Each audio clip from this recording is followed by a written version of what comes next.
오늘 저녁에 우리가 잠시 살펴볼 하나님 말씀, 야고보서 계속해서 강의를 하고 있죠. 세 번째 시간입니다. 야고보서 1장, 오늘은 9절, 10절, 11절 말씀, 3절 말씀을 잠시 상고해 보도록 하겠습니다. 신약성경 371페이지 야고보서 1장 9절, 10절, 11절 저와 여러분이 한 목소리로 크게 읽도록 하겠습니다. 시작. 낮은 형제는 자기의 높음을 자랑하고 부한 형제는 자기의 낮아짐을 자랑할지니 이는 풀의 꽃과 같이 지나감이라.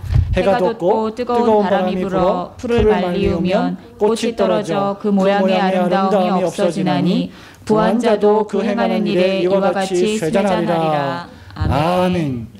오늘 우리는 야고보서 1장 9절, 10절, 11절, 3절 말씀을 읽었습니다. 제가 알기로 오늘 오전과 오늘 저녁에 우리 교회에 남구역과 북구역 두 구역이 구역 예배를 드린 것으로 알고 있습니다. 여러분들이 1과 또는 2과를 시작을 했을 것입니다. 여러분들이 구역 예배를 드리고 성경 공부를 하면서 아마 성경 본문들을 읽었을 것입니다. 그것이 한 절이든 10절이든 한 장이든 읽었을 텐데 오늘 우리는 3절의 말씀을 읽었습니다.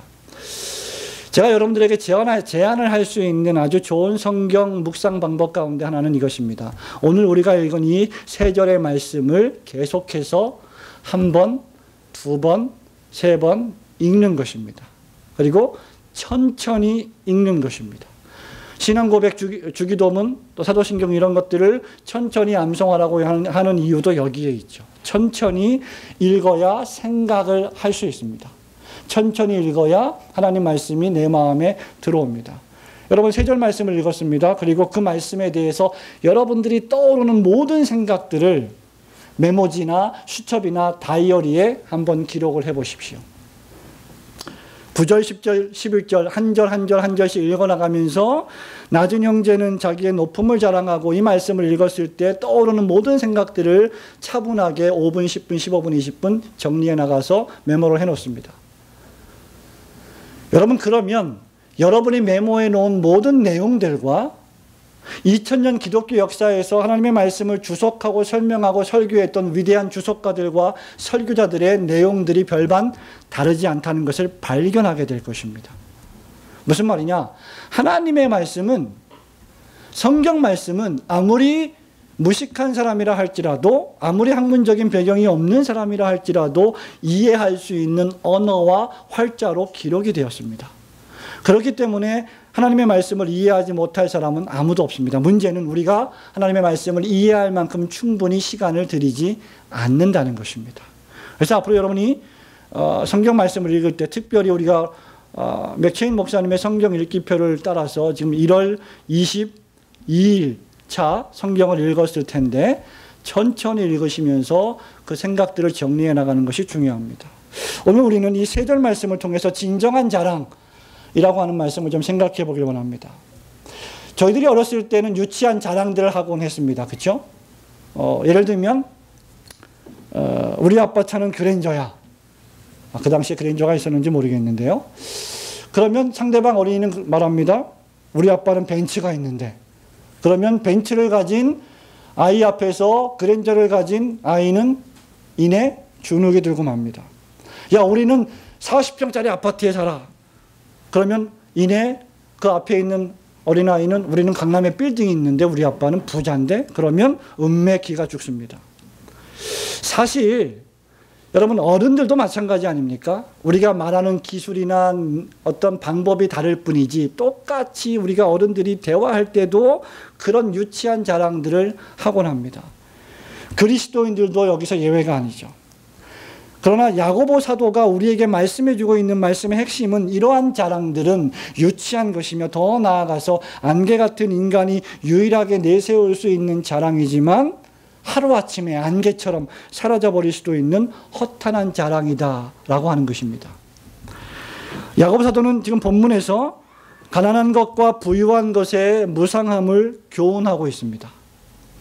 앞서 불신앙의 마음을 품지 마라. 너희들 기도할 때 믿음으로 기도해야 된다라고 한 것과 관련해서 믿음과 관련해서 지금 계속해서 부한 것, 부자인 것, 가난한 것과 믿음과의 관계를 지금 논하고 있죠.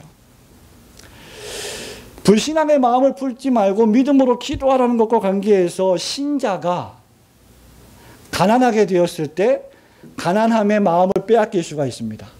그리고 신자가 동시에 부자가 되었을 때 그 부유함의 마음을 빼앗길 수가 있습니다. 그래서 부자인 것을 자랑하게 되고 또 가난한 것을 수치스럽게 여기는 엄청난 실수를 저지를 수가 있는 것입니다. 우리가 진정으로 자랑해야 할 것은 물질의 소유 여부가 아니라 과연 하나님을 믿는 믿음을 소유하고 있느냐인 것입니다. 그것이 우리의 진정한 자랑이어야 합니다. 두 가지를 생각해 보기 원합니다. 첫 번째는 무엇입니까? 성도는 세상의 물질이나 세상이 주는 지위를 자랑해서는 안 된다는 것이죠. 9절과 10절 말씀을 같이 읽습니다. 9절 10절 시작. 낮은 형제는 자기의 높음을 자랑하고 부한 형제는 자기의 낮아짐을 자랑할지니 이는 풀의 꽃과 같이 지나감이라. 아멘. 여기 낮은 형제는 뭐가 낮다는 말일까요? 무슨 말이냐면 그 물질에 있어서 돈이 많이 없는, 재산이 많이 없는 가난한 형제를 가리킵니다. 왜냐하면 그 다음 대구절이 뭐라고 나옵니까? 부한 형제가 나오기 때문이죠. 그렇기 때문에 앞서 말한 낮은 형제는 물질적으로 낮은 형제, 사회적으로 별로 돈이 없는 사람들을 가리킵니다. 다시 말하면 물질적으로 가난한 형제와 부유한 형제는 각각 자기의 높아짐을 자랑하고 자기의 낮아짐을 자랑해야지 물질의 노예가 되어서 물질의 부유함을 자랑해서는 안 된다는 말입니다. 가난한 사람은 자기가 높아진 상태를 자랑하라. 돈이 많은, 그래서 세속적으로 말할 때 높아진 사람은 자신의 낮아진 상태를 자랑하라. 무슨 말입니까? 우리가 가지고 있는 소유물, 재산, 돈, 이것이 높은 자와 낮은 자를 판별해 주는 척도가 아니라는 것입니다. 성경은 절대로 그렇게 말하지 않습니다. 인간을 평가하는 기준은 돈이 아닙니다. 물질이 아닙니다. 오히려 많은 물질을 가지고 있음에도 불구하고 인간적인 평가를 받지 못하는 사람들이 우리 주위에 많이 있습니다. 그렇기 때문에 낮은 형제는 높음을 자랑하고 또 아주 부유한 그리스도인 형제는 자신의 낮아짐을 자랑하라고 한 것이죠. 이 말은 낮은 형제도 높아질 수 있는 가능성이 있다는 것이고 또 부한 형제도 겸손해져야만 하는 이유가 있다는 말입니다. 무슨 말입니까? 믿음 안에서 우리가 별로 돈이 좀 없고 약해 보여도 우리는 믿음 안에서 그리스도와 함께 높은 위치에 있는 존재라고 하는 사실을 항상 기억해야 된다는 말입니다. 동시에 우리가 세상적으로 많은 재산이 있다 할지라도 그리스도 안에서 그것이 다 그리스도의 것이요 하나님의 것이요 그렇기 때문에 나는 겸손할 수밖에 없다고 하는 믿음을 소유한 자가 되어야 한다는 말입니다. 다시 말하면 그리스도인의 믿음의 영향을 강조하는 말입니다. 그렇기 때문에 참된 성도는 세상의 물질, 세상이 나에게 주는 지위, 위치, 그런 것들을 뻐기거나 자랑하는 수준 낮은 상태에 머물러 있어서는 안 된다는 것입니다. 사랑하는 성도 여러분, 저와 여러분은 진정으로 자랑해야 할 것이 무엇인지를 마음속에 깨닫고 세상 것들로 자랑하지 않는 여러분들 되시기를 축원합니다. 두 번째 진정한 자랑은 무엇입니까? 진정한 자랑, 성도는 오직 하나님만으로 만족하고 하나님만을 자랑할 줄 알아야 합니다.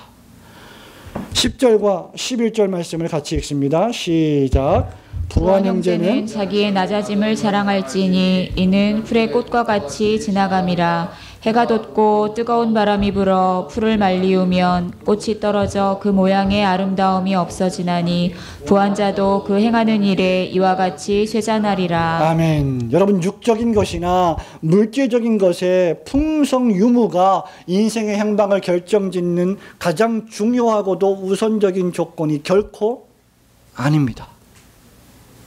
왜냐하면 그것들은 본문 10절의 말씀처럼 어떻게 된다고 했습니까? 풀의 꽃과 같이 지나가며 11절에 보니까 쉬 없어지고 쇠잔해져 가는 것이기 때문입니다.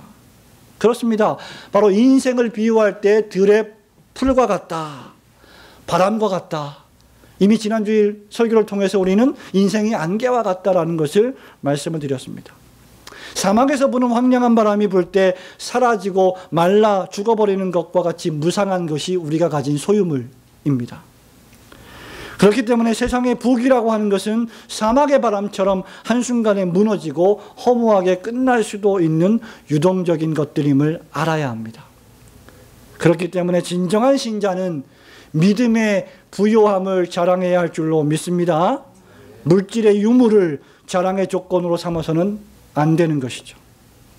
때때로 하나님께서 하나님의 일을 하실 때 놀랍게도 약한 것들을 들어서 또는 천한 자들을 들어서 쓰시는 이유가 바로 여기에 있습니다. 고린도전서에서 보면 1장 27절 28절 보면 형제들아 너희를 부르심을 보라 육체를 따라 지혜로운 자가 많지 아니하며 능한 자가 많지 아니하며 문벌 좋은 자가 많지 아니하도다. 그러나 하나님께서 세상에 미련한 것들을 택하사 지혜 있는 자들을 부끄럽게 하려 하시고 세상의 약한 것들을 택하사 강한 것들을 부끄럽게 하려 하시며 하나님께서 세상의 천한 것들과 멸시받는 것들과 없는 것들을 택하사 있는 것들을 폐하려 하시나니 이는 아무 육체라도 하나님 앞에서 자랑하지 못하게 하려 하심이라. 사랑하는 성도 여러분, 여러분의 진정한 자랑이 어디에 있습니까? 성도는 하나님만으로 자랑해야 할 줄로 믿습니다. 하나님 한 분만으로 만족하지 못할 때에 사람들은 다른 것에 손을 대기 시작하는 것입니다. 말씀을 맺습니다. 우리가 하나님 안에 있을 때만 자랑이 될 수 있습니다. 예레미야 선지자는 참으로 인간 자체를 자랑하지 말라. 하나님 앞에서 너 인간들 자랑하지 말라고 말씀한 바 있습니다. 예레미야 9장 23절에 여호와께서 이와 같이 말씀하시되 지혜로운 자는 그의 지혜를 자랑하지 말라. 용사는 그의 용맹함을 자랑하지 말라. 부자는 그의 부함을 자랑하지 말라 라고 했습니다. 인간이 자랑할 수 있는 가장 최적의 조건들 세 가지죠. 지혜, 용맹, 그리고 물질적인 부유함. 이것들만 있으면 세상에 못할 것이 없다고 현대인들은 자부합니다. 그러나 하나님은 그것을 자랑하지 말라고 합니다. 그러면 저와 여러분은 무엇을 자랑해야 하겠습니까? 예레미야 9장 24절에서 예레미야 선지자는 여호와 하나님의 말씀을 빌어서 이렇게 선포합니다.